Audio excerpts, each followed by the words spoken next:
Es muy grato estar aquí en comunión en esta mañana que celebramos la resurrección de nuestro Señor. Como decía Roberto, en la cultura popular, lo más importante en lo que se fija la gente siempre es en la agonía de nuestro Señor, y no podemos dejar de meditar en el sacrificio que Él hizo por nosotros. Pero sabemos que Él resucitó, que Él vive y vive para siempre.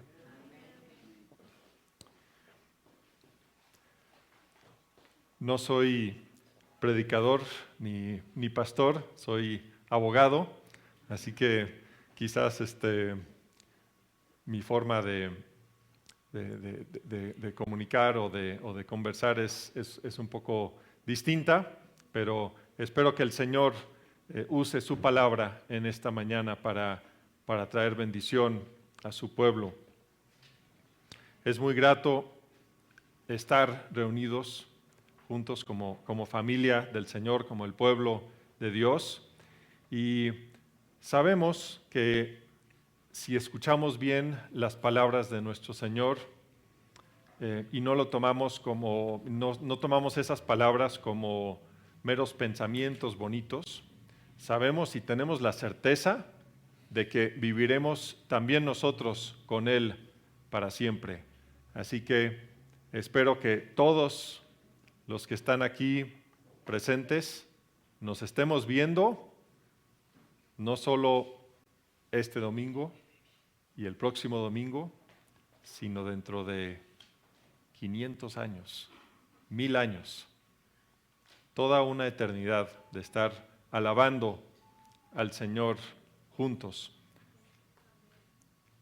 Si tú en esta mañana no tienes la seguridad de estar en Cristo, de ser suyo para siempre, búscalo.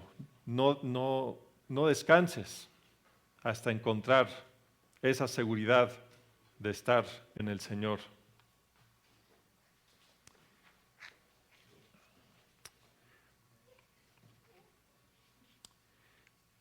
En esta mañana celebramos la resurrección, y es una resurrección que todo lo cambia. Todo lo cambia a partir de ese momento. Hace ya casi 2000 años, estamos en 2016. Pensamos que seguramente fue alrededor del año 30, entre el año 30 y 33, que murió y resucitó el Señor. Pero todo lo cambia hacia adelante, o sea, toda la historia a partir de ese momento cambia radicalmente, pero también esa resurrección cambia la historia hacia atrás. Todo lo tenemos que ver, todo lo que pasó antes de esa resurrección, lo tenemos que ver por medio de esa verdad de la resurrección. Escuché recientemente a un comentarista de televisión que había escrito o ha escrito un libro acerca de Jesús, de la muerte de Jesús, y es muy conocido este personaje. Él dice, sí, por supuesto, yo soy cristiano, y le escribió un televidente reclamándole, diciéndole, bueno, ¿por qué no tocaste el tema de la resurrección en tu libro? Y él entonces, con mucha soberbia, con mucha arrogancia que caracteriza a este hombre, contestó, bueno, a ver, en mi libro yo hablo de la historia. No estoy hablando de la fe, de la religión y esas otras cosas. Yo lo que estoy hablando es, en mi libro, de la historia. Obviamente, este hombre no es un cristiano, no es un creyente. ¿Por qué? Porque para él la resurrección es un pensamiento bonito. Es algo para la gente débil que no puede con la vida real. no cree en nuestro Señor Jesucristo. Nosotros sí somos de su pueblo, creemos que Él resucitó.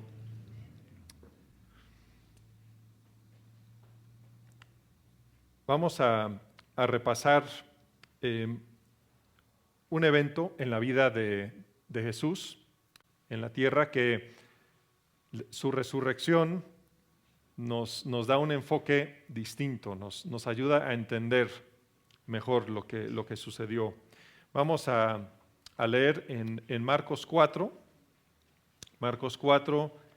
del 35 al 41.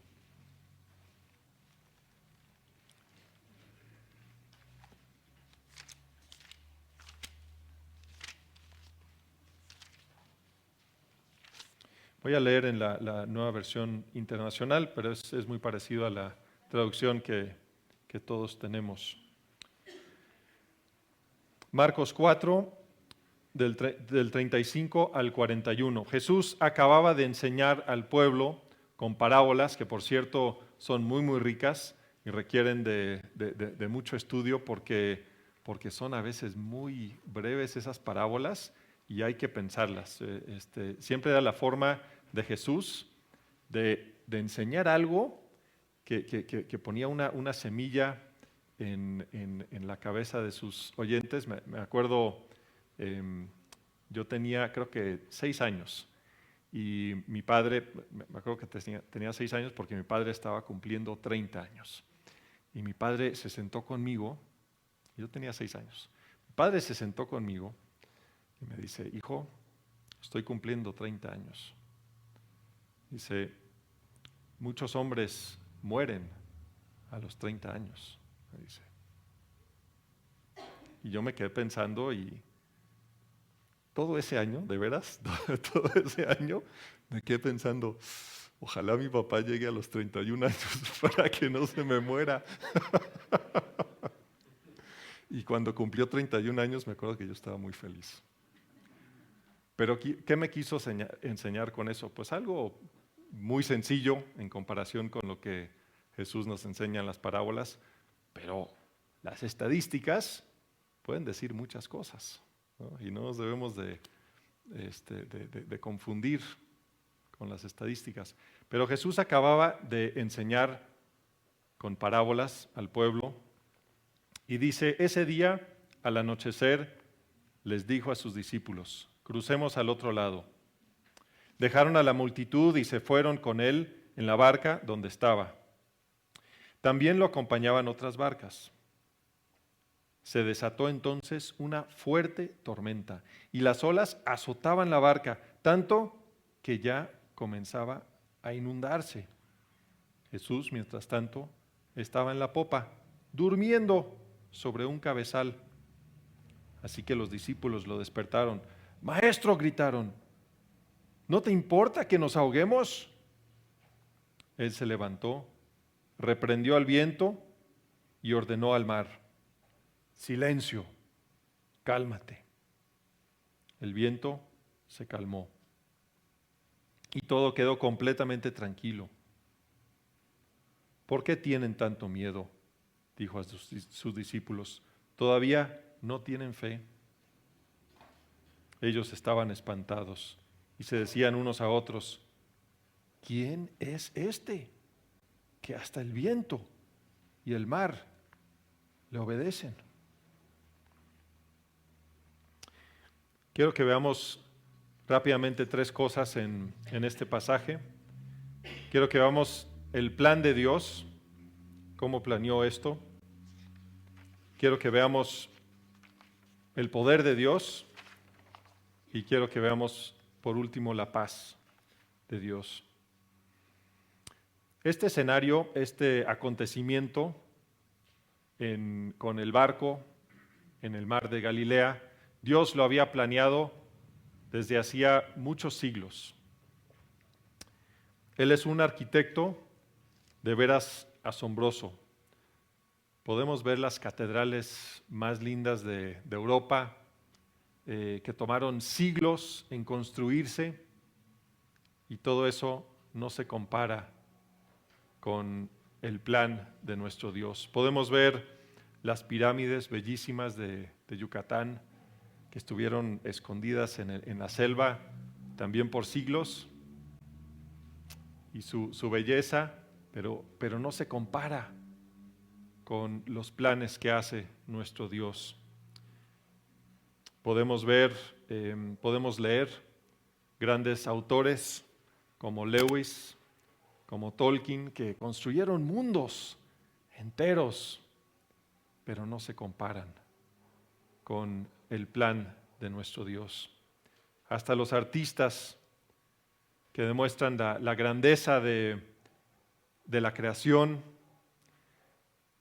y en su composición los artistas nos demuestran algo de lo que tiene Dios. Nos ha hecho a su imagen, y podemos de alguna forma crear cosas muy lindas, pero no se comparan con el verdadero autor de la historia. Podemos ver cuando Jesús nos habla y nos dice algo muy importante acerca de su resurrección. Vamos a ver rápidamente Mateo capítulo 12, del 38 al 40. Mateo capítulo 12.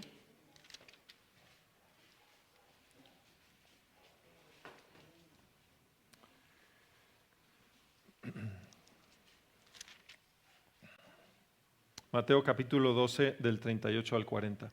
Algunos de los fariseos y de los maestros de la ley le dijeron a Jesús: Maestro, queremos ver alguna señal milagrosa de parte tuya.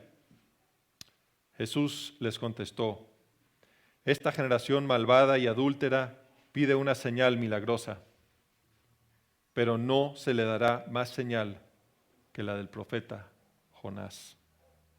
Porque así como 3 días y 3 noches estuvo Jonás en el vientre de un gran pez, también 3 días y 3 noches estará el Hijo del Hombre en las entrañas de la tierra. Entonces Jesús veía este paralelo en su propia vida, veía que prefiguraba a Jesús. Y Jesús nos está enseñando algo muy importante acerca del Antiguo Testamento y de lo que Dios trajo a nuestro conocimiento en esas páginas. La vida de Jonás no fue principalmente un ejemplo de lo que nos puede pasar si nos rebelamos contra Dios, si dejamos de obedecerlo, aunque sí nos enseña eso. Sí nos enseña que Dios es un Dios perdonador, pero ese no es su principal mensaje. No es principalmente ese el mensaje. El mensaje principal de Jonás es apuntarnos hacia Jesucristo.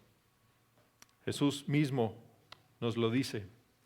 Y podemos ver en el pasaje de Marcos, cuando Jesús estaba en el barco, unos paralelos muy, muy interesantes con Jonás, tanto así que queda bastante claro que Marcos estaba conscientemente mostrándonos paralelos con la vida de Jonás, con este evento en la vida de Jonás. Vemos una escena en un barco, vemos al profeta Jonás y vemos a Jesús dormidos en el barco en una tormenta muy, muy fuerte. En ambos casos, quienes estaban a cargo del barco eran marineros muy experimentados, habían vivido muchas tormentas, pero esta era una tormenta fuera de lo común. Y en ambos casos se calmó la tormenta milagrosamente, tanto así que los marineros quedaron más aterrados después de que se calmara la tormenta que antes durante la tormenta. Despertaron al dormido en ambos casos con reclamos. Y en el caso de Jonás, pues podemos darle la razón, yo creo, a los marineros. Los marineros que habían conocido de Jonás, básicamente cobardía. Jonás les había dicho que estaba huyendo de Dios, sabían sabían ellos que Jonás no estaba obedeciendo a Dios. Pero en el caso de Jesús, sus discípulos ya lo conocían, ya conocían sus enseñanzas, ya conocían su poder. Pero lo despiertan con esa duda. ¿No te importa, Jesús? ¿No tienes cuidado de nosotros? ¿No nos vas a cuidar?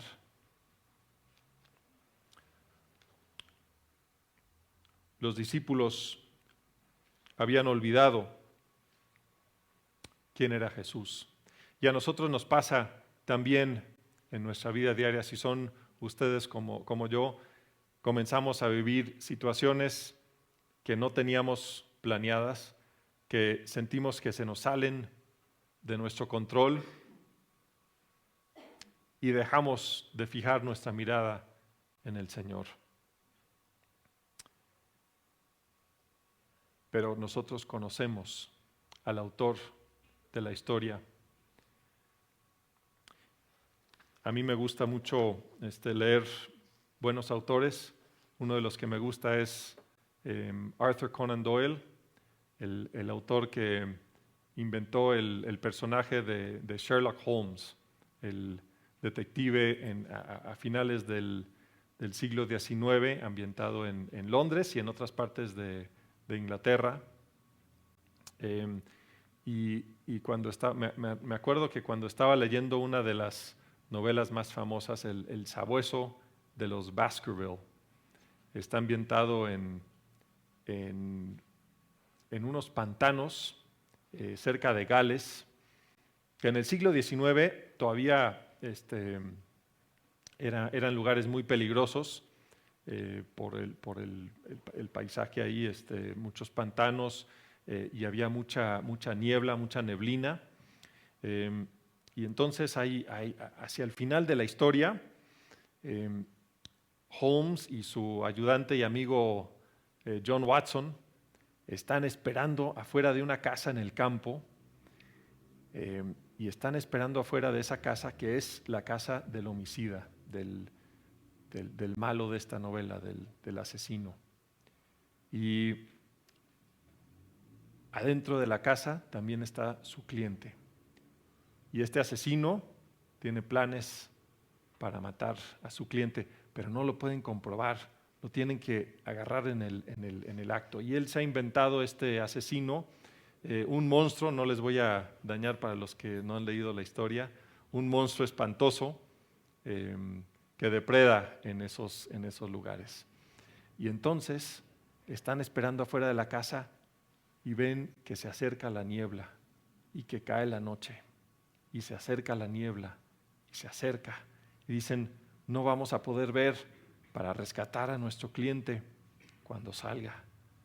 Y entonces, leyendo la historia, voy pensando, bueno, que no caiga la niebla, que no caiga la niebla. Y entonces me metí mucho en la historia, ¿no? Y me acordé, bueno, pues el autor sabe cómo va a rescatar a sus personajes, cómo va a hacer que salgan bien las cosas. Y eso nos pasa también a nosotros. Nosotros conocemos al autor de la historia, pero se nos olvida y dejamos de tener fe en nuestro Señor. Nosotros tenemos un autor que tiene inmensamente más sabiduría que cualquier autor humano y mucha más profundidad. Sabemos que Dios tiene un plan maravilloso y lo demostró en este evento en el mar de Galilea, pero también Él tiene poder. Dios mismo, Jesús, ahí dormido en el cabezal, en el barco, es el mismo que creó los cielos y la tierra. Él hizo esa tormenta, esa misma tormenta Él la hizo.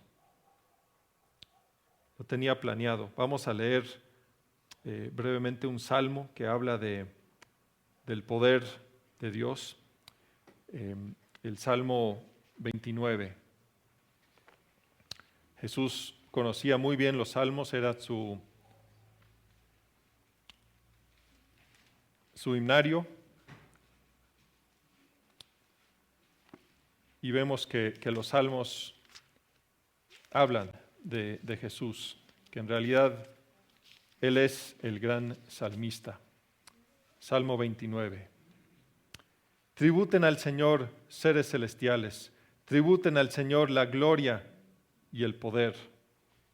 Tributen al Señor la gloria que merece su nombre. Póstrense ante el Señor en su santuario majestuoso. La voz del Señor está sobre las aguas, resuena el trueno de Dios, del Dios de la gloria. El Señor está sobre las aguas impetuosas. La voz del Señor resuena potente, la voz del Señor resuena majestuosa. La voz del Señor desgaja los cedros, desgaja el Señor los cedros del Líbano. Hace que el Líbano salte como becerro y que el Hermón salte cual toro salvaje. La voz del Señor lanza ráfagas de fuego. La voz del Señor sacude al desierto. El Señor sacude al desierto de Cades. La voz del Señor retuerce los robles y deja desnudos los bosques. En su templo todos gritan, gloria. El Señor tiene su trono sobre las lluvias. El Señor reina por siempre. El Señor fortalece a su pueblo. El Señor bendice a su pueblo con la paz.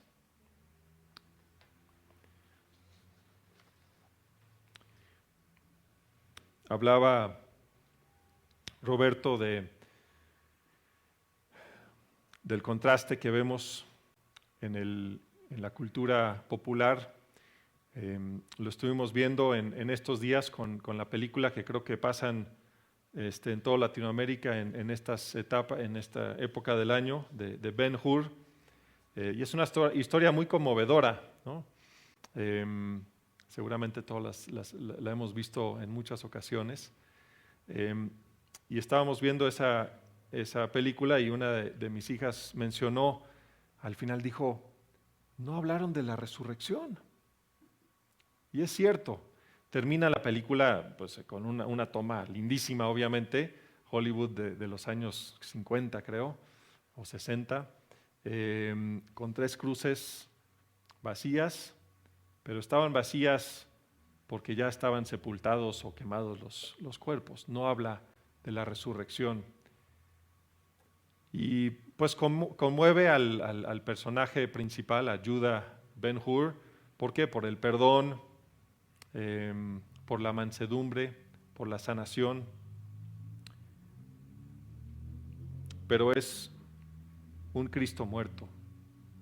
Y nosotros no adoramos a un Cristo muerto, adoramos a un Cristo vivo. Y es el poder de Dios que le devolvió la vida. Los marineros de Jonás seguramente también se conmovieron con el sacrificio de Jonás. Jonás dijo, bueno, pues ya láncenme al mar. Él sabía que era el culpable. Y Jonás dio su vida. Seguramente no fue totalmente altruista, seguramente mucha vergüenza pasó, también desesperación. Bueno, si todos nos vamos a hundir, pues más vale que pues por lo menos sobrevivan estos. Y seguramente les conmovió de alguna forma el hecho de que Jonás dio su vida por las vidas terrenales de ellos. Y de alguna forma podemos ver que el paralelo con la historia de Jesús en el barco termina ahí. ¿Por qué? Porque Jesús calma las aguas y los vientos con su sola palabra, solamente con la palabra. No tuvo que dar su vida por los discípulos que estaban en la barca. ¿O será así? Yo creo que podemos ver de las Escrituras que si Jesús, estando en ese barco, no hubiera tenido la mirada ya en Jerusalén, en ir a hacer ese sacrificio en la cruz, no hubiera sido el Cristo poderoso que calmó esas aguas y salvó las vidas en ese momento de sus discípulos. ¿Por qué? Porque les iba a dar vida eterna en su muerte en la cruz. Y ahí tenemos ya entonces la paz. Vimos el plan de Dios en la vida de Jonás y cómo se refleja en la vida de Jesús, cómo apuntaba hacia la vida de Jesús. Vimos el poder de Dios de crear la tormenta y también de calmar la tormenta. Y vemos la paz que solo podemos tener con un Cristo vivo, un Cristo que no solo vive en nuestros corazones, pero vive a la diestra de Dios Padre y vendrá pronto por nosotros. Este día celebramos la resurrección de Jesús. Jesús resucitó porque había pagado la deuda por nuestros pecados. Si tú no tienes esa paz en este día, huye a Jesús. Dios castigó en Jesús los pecados de quienes creemos en su Hijo Jesucristo. Y Dios no puede castigar dos veces nuestros pecados. Si tus pecados han sido castigados en Jesús, Dios no puede y no quiere castigarte de nuevo. Huye a Jesús. Él tiene el plan de todo lo que acontece, tiene el control, tiene el poder y es el único que nos puede dar la paz. Él está vivo. Oremos. Nuestro Padre Celestial, te damos gracias por este día que tú nos has dado para celebrar juntos como pueblo tuyo la resurrección de nuestro Señor Jesucristo. Te pedimos, Señor, que llenes nuestros corazones de gozo y de paz. Que no nos fijemos, Señor, que no nos dejemos distraer por problemas ni por otras cosas bonitas en la vida, Señor, que pueden llegar a ser ídolos. Ayúdanos, Señor, a evaluar nuestros corazones constantemente para asegurarnos de que nuestro gozo y toda nuestra alegría están en Cristo Jesús y que cualquier cosa aparte de Él la consideremos como basura. Gracias, Señor, por Cristo Jesús. En su nombre te pedimos que nos acompañes en este día y en esta semana que comienza. Amén.